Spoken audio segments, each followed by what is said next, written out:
करोति या बिभर्ति या निहन्ति या जगत्त्रयं समन्ततो विभाति या न दृश्यते क्वचिच्च या अखिल जगन्मातो मा तमसा तापेन चाकुलानस्मान् अनुगृह्णात्वनुकम्पा सुधार्द्रया हसितचन्द्रिकया। शिवाय गुरवे नमः। श्रीमात्रे नमः। श्री विष्णुरूपाय नमः शिवाय। శ్రీమాత్రే నమః. జగన్మాతను ఆరాధించే పవిత్రమైన శరన్నవరాత్రుల్లో ముఖ్యమైన త్రిరాత్ర వ్రతాల్లో ఒకటైనటువంటి అష్టమి నవమి పుణ్యఘడియల్లో ఆ ఉమాదేవి యొక్క వైభవాన్ని చెప్పుకుంటున్నాం. ఆ తల్లి యొక్క చిరునవ్వు అఖండ ఐశ్వర్యముల్ని ప్రసాదిస్తూ పాపముల్ని తొలగిస్తున్నది అనే భావాన్ని ఈ రెండవ స్తబకంలోని మొదటి శ్లోకంలో చెప్తూ తర్వాతి శ్లోకంలో కూడా ఆ జగన్మాత శివ యొక్క రూపము మనల్ని అనుగ్రహించుగా కాని భావాన్ని చూపిస్తున్నారు. ఇలాంటి పవిత్రమైన పర్వకాలంలో ఇలాంటి శ్లోకాల్ని భావించడం ఒక పెద్ద అనుష్ఠానం, అమ్మవారి అనుగ్రహానికి మంచి అవకాశం. నిరంతర శ్రితే సదా కృపారస ప్రవాహిని విలాసిని తనుర్విభో పుమాకృతిర్విమోహిని సుధాత రంగ కల్పహాస భాసురాననా శివ పదాబ్జలంబినో ధునోతు పాప్మన ఫలం మమ. అసలు సంస్కృత భాష అంటేనే మంత్ర భాష. అది అర్థమైనా అర్థం కాకున్నా చెవిలో పడితేనే చాలు ఆ మంత్రశక్తితో మనం పవిత్రులమవుతాం. దానికి తోడు సంస్కృత భాషలో ఉండే ఛందస్సులు, ఇన్ని ఛందస్సులు ఇంకా ఏ భాషలో కూడా కనబడవు. సంస్కృత భాష తర్వాత మళ్ళీ ఛందో విజ్ఞానం కలిగిన ఒకే ఒక్క భాష తెలుగు. అందుకు మనం గర్వించవలసిందే. అందుకు సంస్కృతము ఇది తెలుగు, ఈ రెండు భాషలు తెలిసి ఉండడం ఒక భాగ్యం. ఇందులో పంచచావనం అనే ఛందస్సులో అమ్మవారి యొక్క ఆ దివ్యస్వరూప భావన ఎలాంటి ఫలాన్ని ఇస్తున్నదో చెప్తున్నారు ఇక్కడ. నిరంతర శ్రితే సదా కృపారస ప్రవాహిని. నిరంతర శ్రితే అంటే ఎల్లవేళలా ఆశ్రయించే వారి పట్ల ఎప్పుడూ కూడా కృపారస ప్రవాహముగా ఉన్న తల్లి. ఇందులో చక్కని విషయాన్ని చూపిస్తున్నారు. వినడానికి మామూలు మాటలా కనబడ్డా ఇందులో సాధకుడికి కావలసిన లక్షణం చెప్పారు. సాధకుడు ఎప్పుడు ఎలాంటి లక్షణంతో ఉండాలంటే నిరంతర శ్రితే, నిరంతరం ఆశ్రయించి ఉండాలి. అందుకని ఎప్పుడో ఒకప్పుడు అమ్మవారిని గుర్తు తెచ్చుకుని అమ్మా నువ్వే దిక్కు అనడం కాదు. ఎల్లవేళలా అమ్మవారిని ఆశ్రయించుకుని ఉండాలి. ఆశ్రయించుకోవడం అంటేనే అహంకారాన్ని అర్పించడం. అలాంటి నిరంతరమైన ఆశ్రయ లక్షణం కలవారి పట్ల అమ్మవారు కృపారస ప్రవాహిని. వారి పట్ల ఆవిడ కృపారసాన్ని ప్రవహింపజేస్తోంది. ప్రవాహం అంటేనే తెలుస్తున్నది, అది నిరంతరం కొనసాగుతూ ఉన్నదాన్ని ప్రవాహము అని అంటారు. ఇక్కడ ప్రవాహం ఒకసారి వచ్చి వెళ్ళిపోతే ప్రవాహం అనరు, నిరంతరంగా వస్తున్నదాన్ని ప్రవాహం అంటారు. ఆ ప్రవాహం కూడా సదా ఎల్లవేళలా అనే మాట ఉన్నది ఇక్కడ. సదా కృపారస ప్రవాహి, ఎప్పుడూ ఆశ్రయించే వారి పట్ల ఎల్లవేళలా కృపారస ప్రవాహముగా ఉన్నదే అమ్మ అని. కనుక అమ్మవారు ఎవరు? ఒక ప్రవాహం. ఏమిటా ప్రవాహం? కృపారస ప్రవాహం. అది ఎప్పుడు ప్రవహిస్తుంది? ఎప్పుడూ ప్రవహిస్తుంది. ఎవరి పట్ల ప్రవహిస్తుంది? ఆశ్రయించిన భక్తుల పట్ల. అందుకు అమ్మ ఆశ్రయించిన వారి పట్ల దయామయి అని చెప్పడం దీనిలో భావం.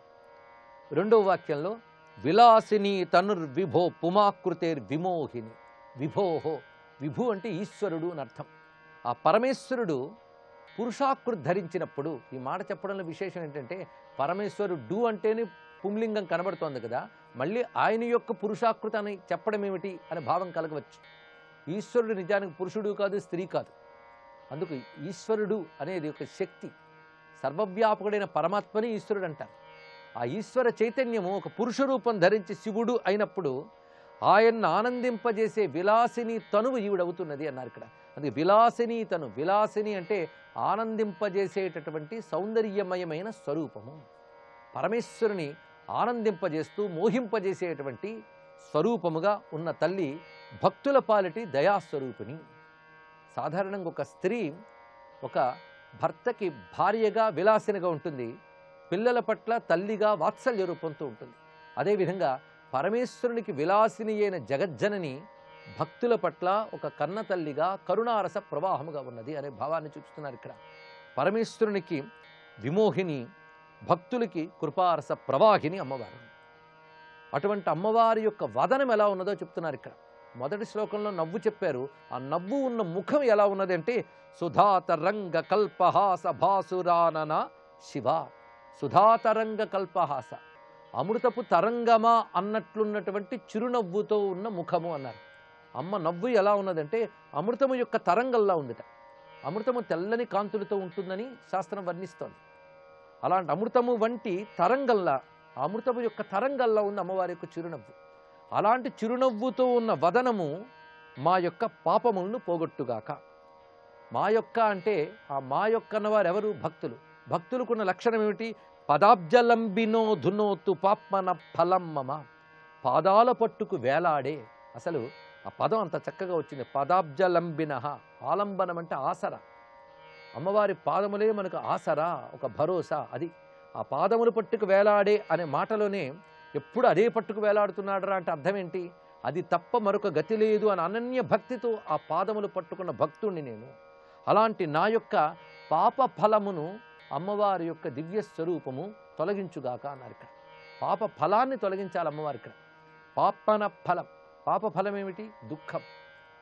అమ్మవారు మా దుఃఖాన్ని తొలగించుగాక అనే భావం ఈ శ్లోకంలో కనబడుతున్నది.